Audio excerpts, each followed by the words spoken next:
All right, I'm going to call the meeting to order then. This is a meeting of the Drum Point Property Owners Association Board of Directors. Robert's Rules of Order govern this meeting. Please do not speak unless recognized by the chair. And this meeting is being recorded. First order of business is President's remarks.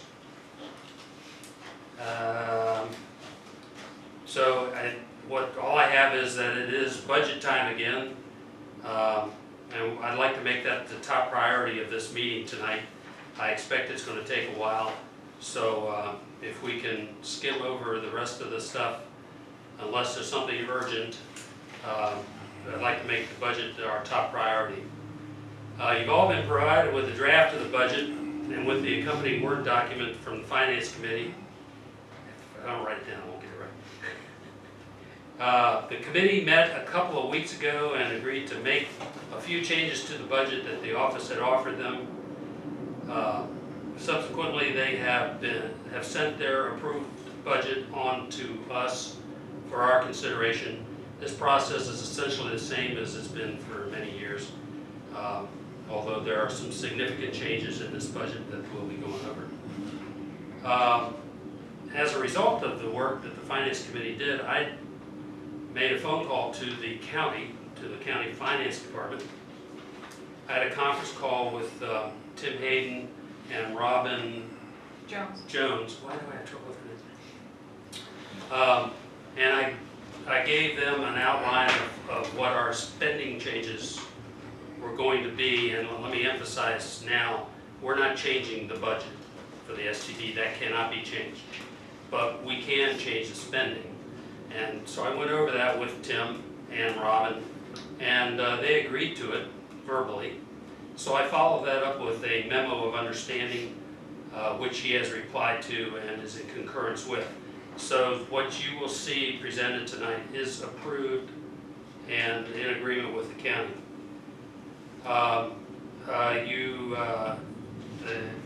You're all aware of what's been going on in Baltimore, changing subjects, and that civil unrest that disrupted the city, disrupted the business.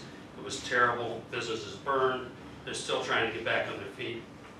And that happened because a few people there didn't want to work constructively, but rather destructively with the community. The result was civil unrest, and that's lasted for some time. We can all take a lesson from this. Remember that to be civil, even when we strongly disagree. I'm sure that you can remember times when other property owners tried to destroy what the majority was trying to do. They had their opinion and they had their say, but at the end of the day, everybody settled down and we went on with business. It's not only divisive, but it's destructive and leads to bad things. Let's all be civil and constructive. And as a judge once said, you all need to play well in the sandbox. Dwayne, welcome. I just finished the President's remarks. Have a seat. Who has the set? Do you have the budget there too? Yeah, you should have a set there. Give them all back. Okay. I think he has that. Moving on. Time for public comment. Is there the only public in the Well, it's a little early for me to make a public comment, but I came to, Fred and I talked over some of the things, actions, letters, and what was going on here. And, I came to hear how you're working it out. Good. That's all I have to say.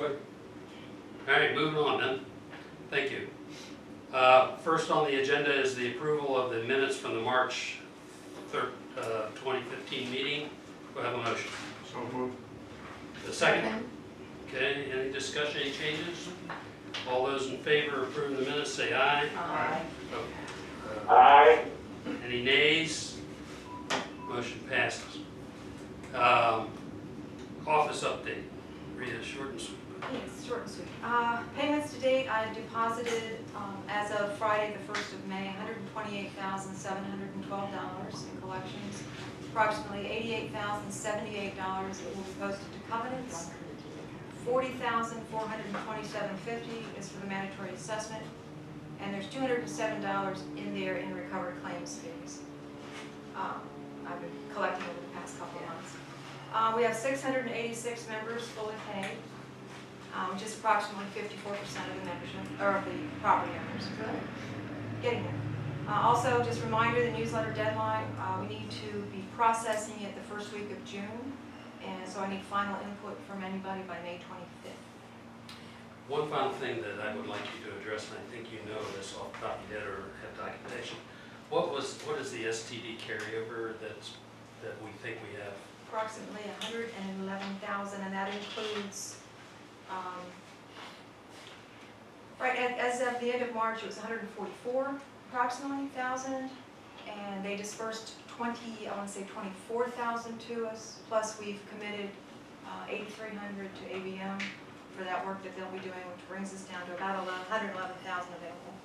111,000, and that's in this fiscal year. Just Yes. for everybody's edification, it's this fiscal year. They're already collecting for next. No, Okay. they will start collecting in June for next fiscal year. In July. The bills go out in June, and then again later in the year. Okay. Thank you. You're done, I I assume? have finished. All right. Okay, committee reports. We're going to skip, since Jeff isn't here, we're going to skip action items.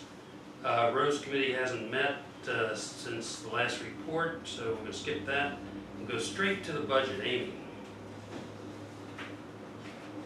Okay, you have a few documents in front of you. And I would call your attention to... Can you hear her, Dan? Barely, yes. I'm going to move the phone over close. There are two documents I'm going to speak to at this point.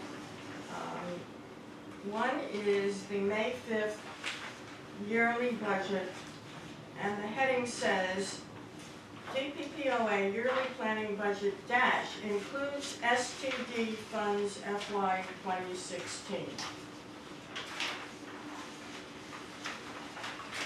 Does everyone have that?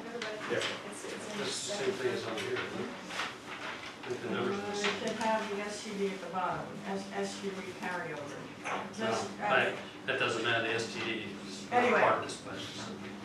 Right, it isn't, but I thought it was important for you to see it because it does provide a cushion. And also, as I go through this, I will be talking about the shifts that the officers and the Finance Committee have already forwarded to you in spending of the STD. Now, you have elsewhere, just to remind you, and I'm not talking about the STD, but it is something we're shifting from, so you do need to know this. Our total STD expenses are budgeted for $232,950, nearly $233,000.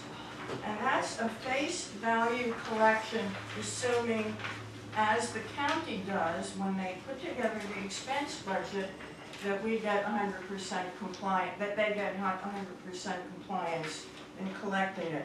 Now, in practice, the compliance is more like 80%.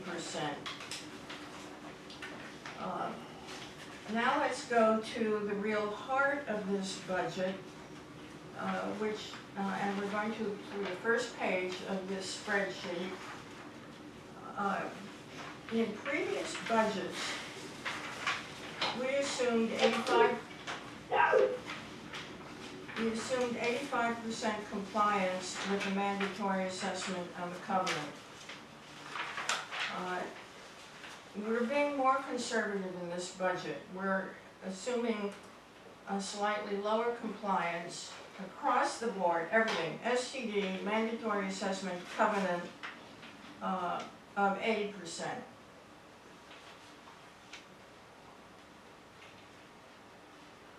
And with that, you can see that the covenant fee income at 80% compliance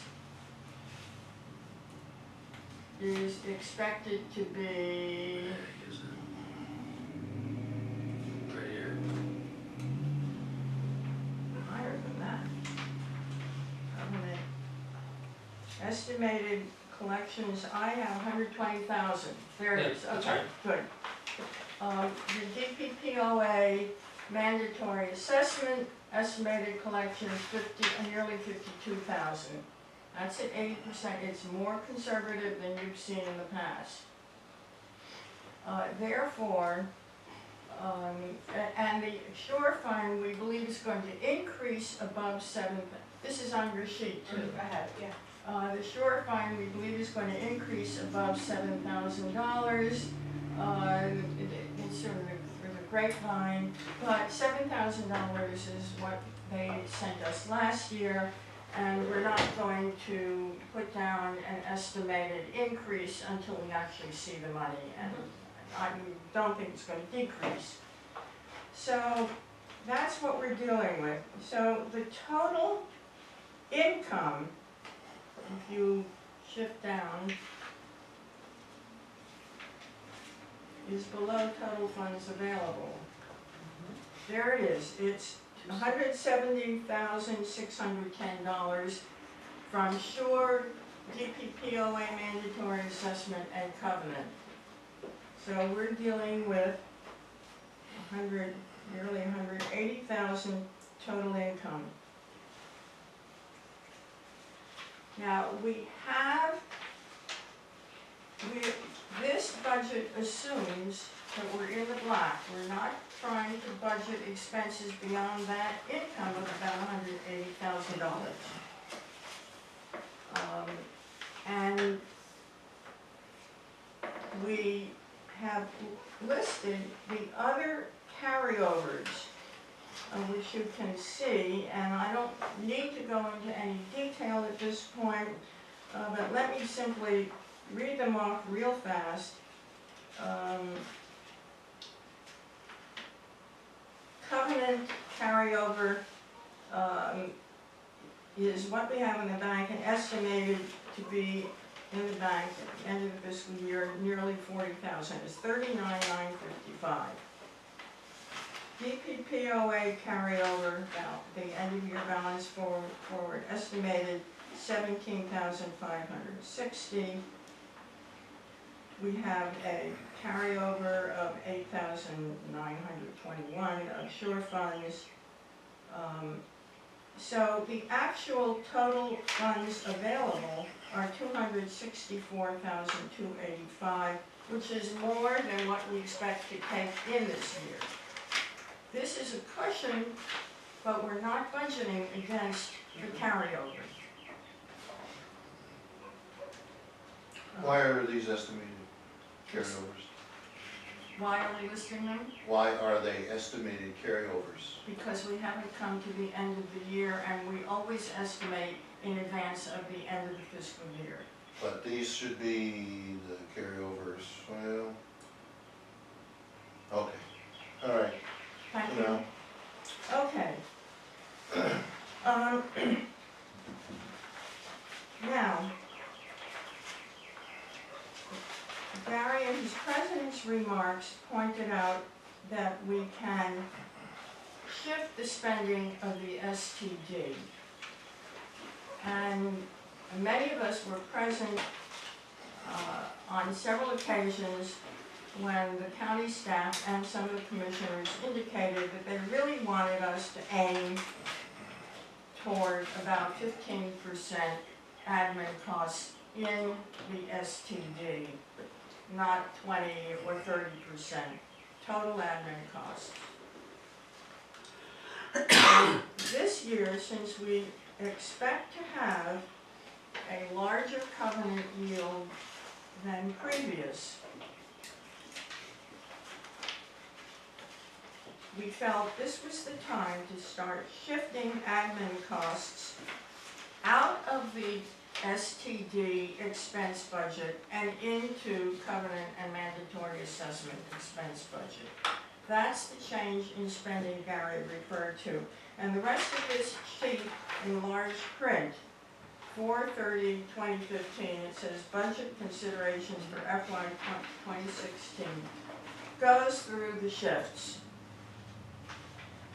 This is kind of a goodwill offering saying we can get the amount of admin costs written against the STD down lower the way the commissioners have been asking us to for several years.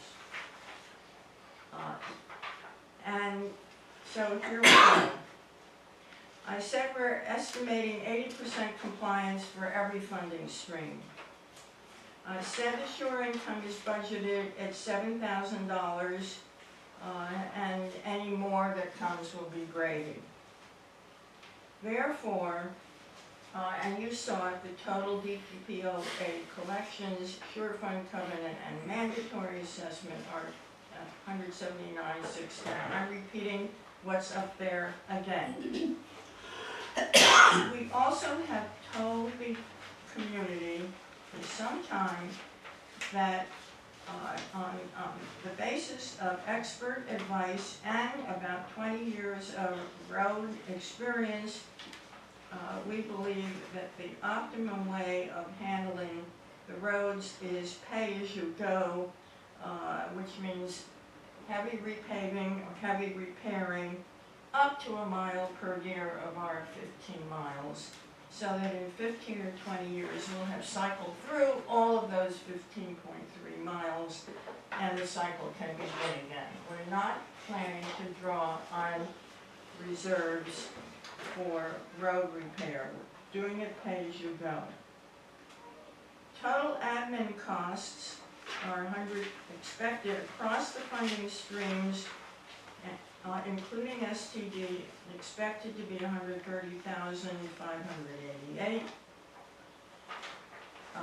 We have not used our legal kitty this year. We've been below the 20 or 25,000 we budgeted, but just to be careful, we're putting an extra margin in there of 25,000 covenant and 15 from covenants and 15,000 for mandatory assessment. So that totals $40,000. It's nearly double what we budgeted this year. Why? Because this is the year that we're working on collecting a higher covenant fee that is CPI relative to the original $10 fee many decades ago. None of us... President, Yes, Max. I still have to totally disagree with this outlook on this thing. You're spending more on legal fees than you are on snow removal. It doesn't make sense whatsoever. We've had no challenges legally last year or this. People are paying up the mandatory fees at a higher rate than they've ever paid in the past. I think this is ridiculous to be spending this kind of money on potential legal affairs as opposed to snow removal or other improvements to the community. It's just outrageous. Well, let me point out to you that we're not spending it. But you're allocating it. But it's budgeted You could in case we allocate- need it. You could allocate $40,000 more to snow removal, which is much more likely than $40,000 worth of legal expenses. Well, let me point out to you that if we were sued, and it cost, according to the attorney, could cost $40,000, we wouldn't be able to defend ourselves because we wouldn't have any money budgeted for it. Sure you could. You pay it out of pocket, just like you want to pay all the other expenses out of pocket. And I You think, can't treat one thing one way and but something sir, another you were way. the one who said at our last meeting that if it wasn't budgeted, you can't spend it. Unfortunately, you're not following my guidelines anyway, so you are on an out-of-pocket budget here. So what is the value of any line item for that matter? I'd like us to be Yeah, very let's- careful of our language here. For example, let's not talk about spending when we're talking about putting aside and budgeting. And I also want to point out for everyone in this room and reiterate that the county has allowed us to spend more on snow removal than is budgeted in any of the 5-year, any single year in the STD, because it's a road expense, it's a capital road expense, and they always have. And that's one of the reasons I pointed out that we have a good, hefty carryover expected for STD. And we do not have to explicitly budget that. We will never be refused if we have a snow or hurricane problem. And so that is the point. And so we're budgeting what we need to. I can't imagine, for example, the county approving legal fees and et cetera. So let's try to keep it to the point and the facts that we already know. Now, going on from there, I know that every year there's a question about this, and the manager's gross salary, which we've been increasing annually so that we're in the ballpark of what the manager should be getting, is budgeted here for a total of $48,627, and that's not just the hourly rate. It does include potential overtime, and it comes out of covenant, mandatory assessment, and STD. So that's the answer you've always asked for, so you have it. We're also recommending that we shift some money out of our mandatory assessment DPPOA reserves so that we can spend $6,000 for office repairs, which has been approved by this board of directors. And to compensate, we're budgeting to put something back into the reserves. Those are modest DPPOA reserves, and because we're doing pay-as-you-go on the roads, those reserves are largely going to be for the office in general. And then we're adding back training and travel expenses, which we took out when we were in extreme belt tightening. Now, I do not want to go through the area that says reductions in admin withdrawals from STD. They're line-by-line items. This is not an STD budget we're being asked to approve, but they're here for you to know that they have to be paid for since we're going to spend less on admin from STD. We have to spend more for mandatory assessment and covenant, and that's this long list. And so, if you shift to the back of this page, I'm used to 2 pages because I print out one-sided, but the next to the last paragraph says, estimated reduction in STD admin costs $24,302. The total shifting is listed above, the individual shifting, and it says STD capital spending therefore can be increased from $132,781 to $155,083, and we have a memorandum of understanding with the county financial officer to that effect. So we're going to see that same amount of money. We will spend the same amount of money, but it will be for operations and maintenance. And with these changes, we will have achieved a reduction of admin percentage in STD funds to about 12%. And that's it. An awful lot of these items and totals should be very familiar to you. You've seen them in previous years. They're very similar. Max? Mr. board has not responded to my comments at all about the legality of shifting administrative expenses to the covenant fees. It has not been accepted for the past 25 years, and it is not a part of our legal advice to do this. The board has not discussed this issue. The board has not made a decision on this issue. The board has no formal decision on the road considerations that you've applied here. There's been no meetings of road committees or planning committees. There is no plan on paper to do the road work as you've described over any period of time. This budget does not include the amount of money required to even do the first mile of road. It's just an example of really poor planning, no planning for the future.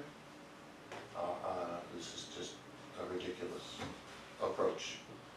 Well, I don't know which one to address first. Which would you Well, like? you've read them all before. So, okay, well, you're wrong about the plan, the finance committee.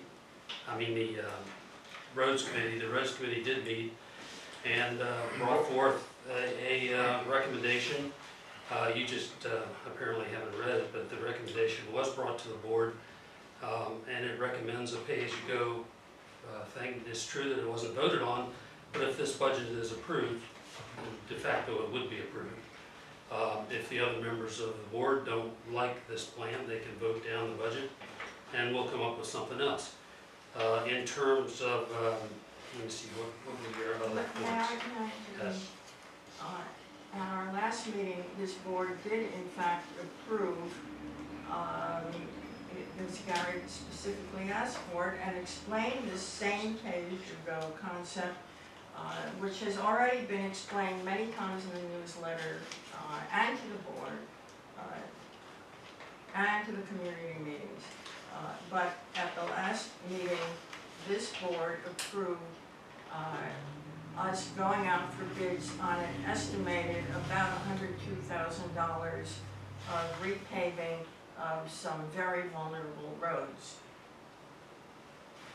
I understand that was a specific road repair facility brought up for the Deer Drive area over there. It has no connotations with any 15-year plan to repave all the roads in Drum Point. It does in fact fit right in with it because it's almost 0.8 of a mile. Well, Let me address some of your other points. we don't before know you that go the on. amount of money that was being estimated to do that is the equivalent of actually repaving the kinds of roads that we need to repave in this community.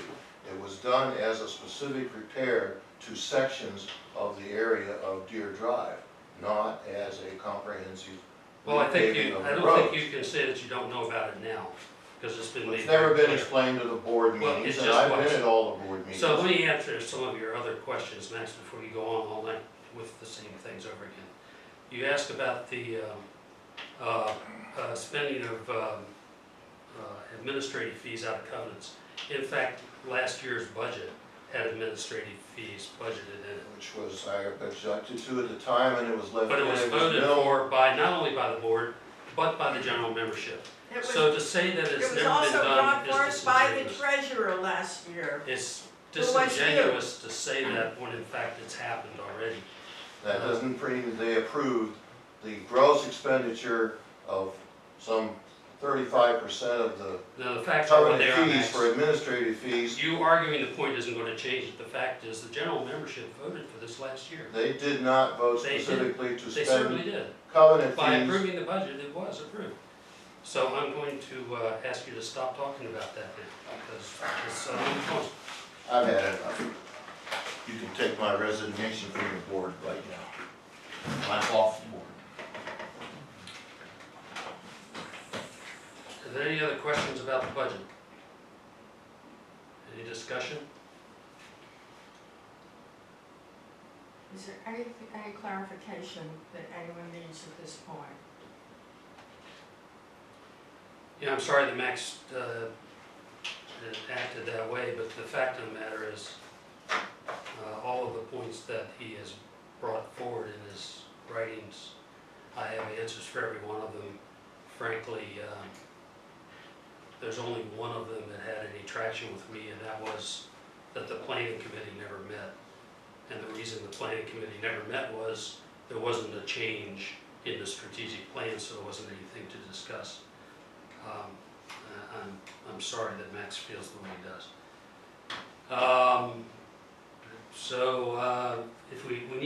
If we don't have anything else to talk about with the budget, we can vote on it.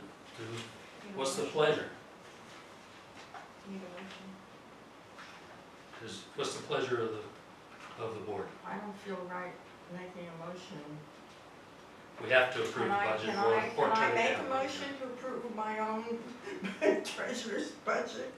Well, certainly you can. All right, I move that this budget as presented be approved. Do I have a second?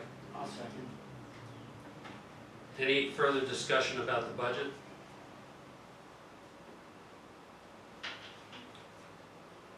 Let me say again, this is unfortunate and I'm sorry. So I'll call for the vote. All those in favor of the budget as presented, say aye. Aye. Opposed? Aye. Having no nays, the budget is passed. And we can move on the agenda. Next agenda item is the Environmental Committee. Do you have a report, Amy? I have a report that's almost a roundtable thing, just so you know. And if I said this last month, please stop me immediately. As many of you know, I'm on the Environmental Commission of the county. And it's a very helpful way of keeping abreast of things. And staying in touch with county staff, and with all the networking the Environmental Committee has been doing, as Fran well knows, and I did mention this last time, the State Highway Authority is slowly moving to do something about the runoff into Leeson's Cove Canal from the culverts, from the construction of Rousby Hall Road. And this has been a joint thing with the county staff, the Tucson River Keeper, and our Environmental Committee. The recent events over the last 6 months with the LNG plant and over the last year included the fact that the Environmental Commission made detailed comments about the environmental assessment for the LNG, which were not positive. They pointed out things that needed further analysis. Pursuant to that, the chairman of the Environmental Commission did not have his appointment to the commission renewed by the commissioners, by the county commissioners. Even though it had been forwarded through normal channels. And now Dave Brownlee, the long-standing environmental analyst on the staff, will be leaving the county. So we have a new liaison.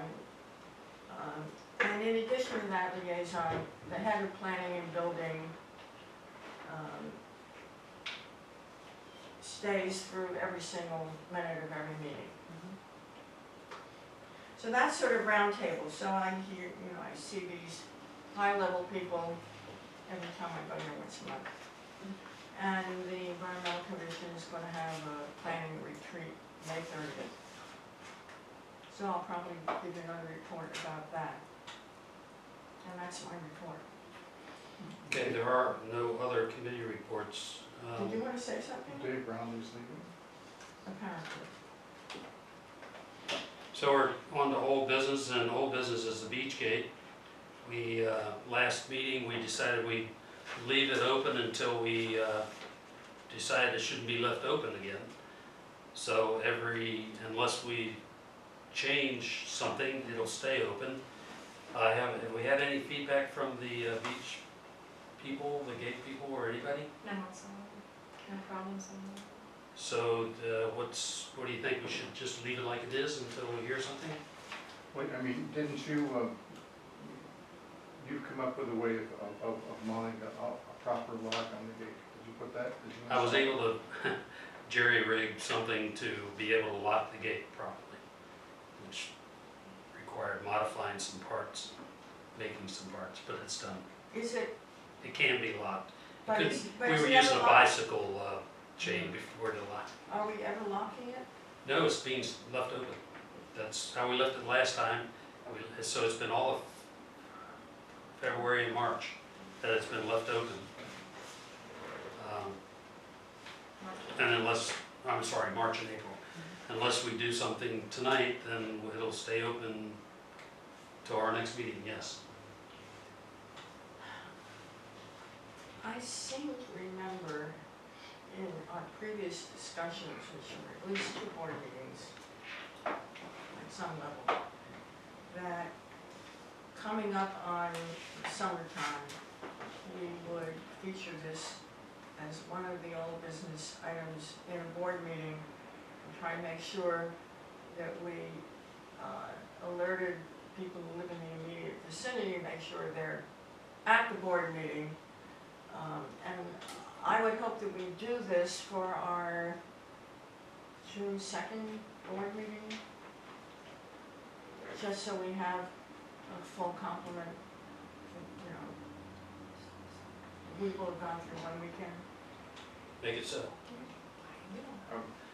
One comment? I mean, I have some really misgivings about leaving that gate open from spring and summer months.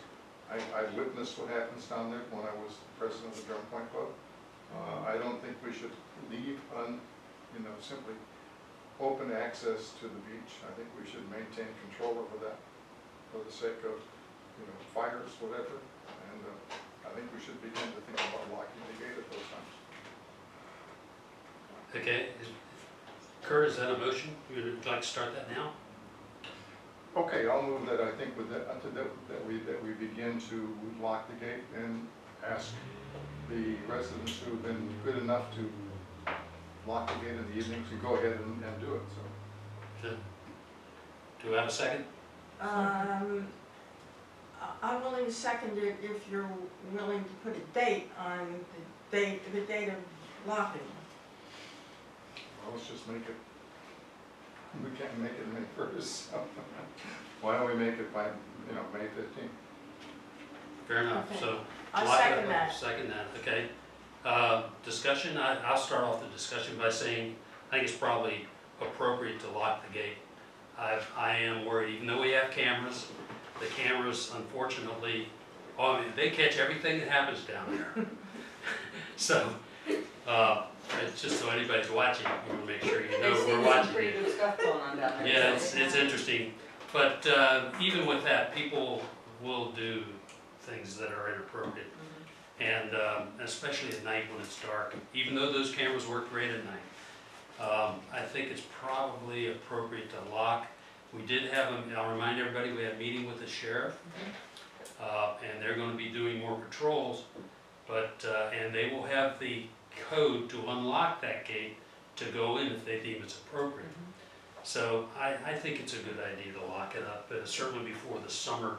Starting, it's right about May 15th is when the high school or the seniors start having their thing going. That's when they really hit it. That's probably a good time, so I would go along with that. Any other discussion? All right, we'll call for a vote that all those in favor of the motion to lock the gate starting the 15th of this month, say aye. Aye. Opposed? Okay, it carries. That's what we're going to do then. That was an aye from you, Dan?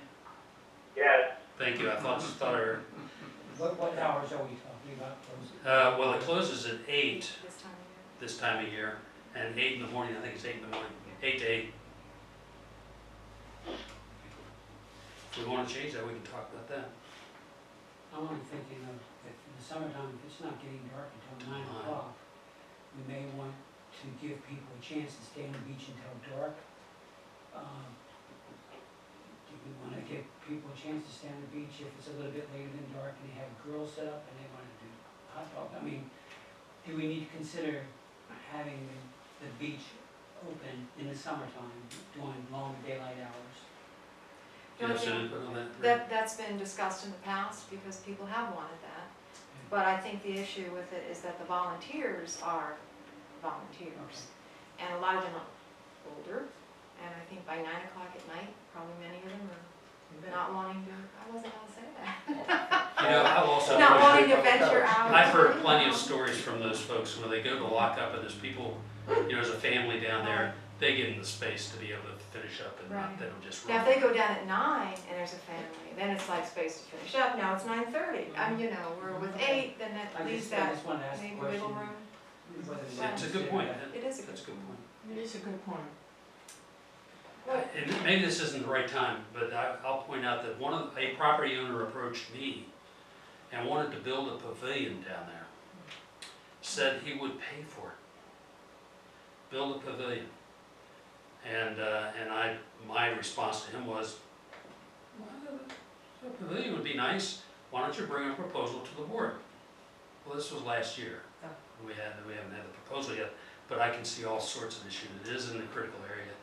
A permit would be like It's pulling in the teeth. buffer, it's not It's in just, the buffer zone, yes. So I'm not sure that it could even be done even if it were brought forward.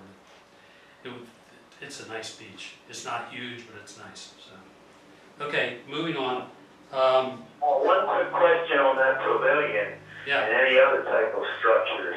If it is built, designed to be dismantleable so that it's not a quote-unquote permanent structure, but like if it was built with screws and such, would that then make it not subject to some of those restrictions since it's just a portable temporary structure? it makes it possible, but not probable, that they would get approval. And I talked it over with this property owner as well, that anything that was there, it would be prudent to be able to dismantle it and move it if there's a hurricane or something.